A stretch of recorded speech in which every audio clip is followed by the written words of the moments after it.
Hindsight being 2020, I find it funny that appealing screenshots were what drew me into Necrophosis, but when I was actually playing, my first impression was that it looked really cheap. It was mainly because the main menu looked like a placeholder. It featured an image of a wide open space that didn't make me think of what was to come. If anything, it left me thinking that it would be just another cheap horror game that's a dime a dozen on websites like Keymailer and Lurkit. It's strange to think that the main menu screen was so unappealing that it gave off the impression that it was cheap, but I eventually started to think that Necrophosis features good-looking graphics. At times, they and the original art style reminded me of H.R. Geiger. Some might find that blasphemous, seeing as how H.R. Geiger's artwork is very unique and stands the test of time. I liked Necrophosis' art style, but something that got to me was how its color palette could sometimes be overwhelming. It's because for decent stretches of time, areas featured one solid color. You could say that was simply an extension of the area's theme, but that didn't appeal to me. This eventually changed, but it ended up being more of what was previously done. I didn't really know what kind of game Necrophosis would be as I was initially checking it out.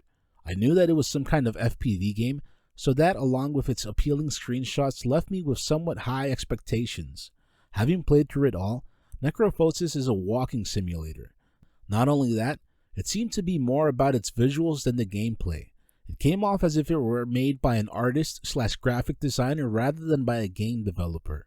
There was actual gameplay involved, but that was mainly due to it featuring pretty simple puzzles. They required actions that are similar to having to match shapes into the correct holes. They eventually became a bit more challenging, but even then, it didn't take me too long to figure them out.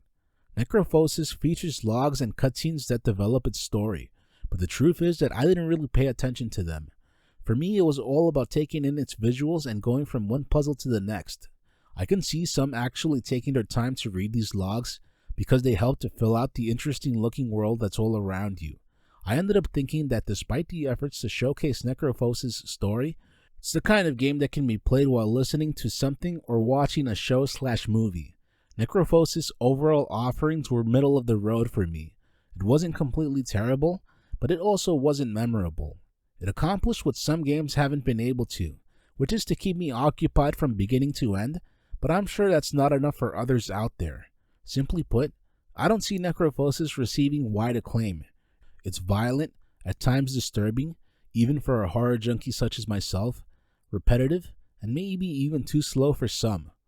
While all of that's true, I also thought enough of it to want to finish rather than just throw in the towel and make a first impressions video. Knowing that there are better games out there that have accomplished as much as, and even more than Necrophosis did, I find it hard to recommend. As I usually say, if you've enjoyed what you've seen of it and what I've described, feel free to give it a try. How do you feel about games that lean towards one key aspect? Do you mind playing games that really aren't challenging? Have you ever stopped playing a game due to it being too disturbing? If you enjoyed this content, please feel free to like, comment, subscribe, share, and if you're up for it, buy me a coffee. Thank you very much for watching.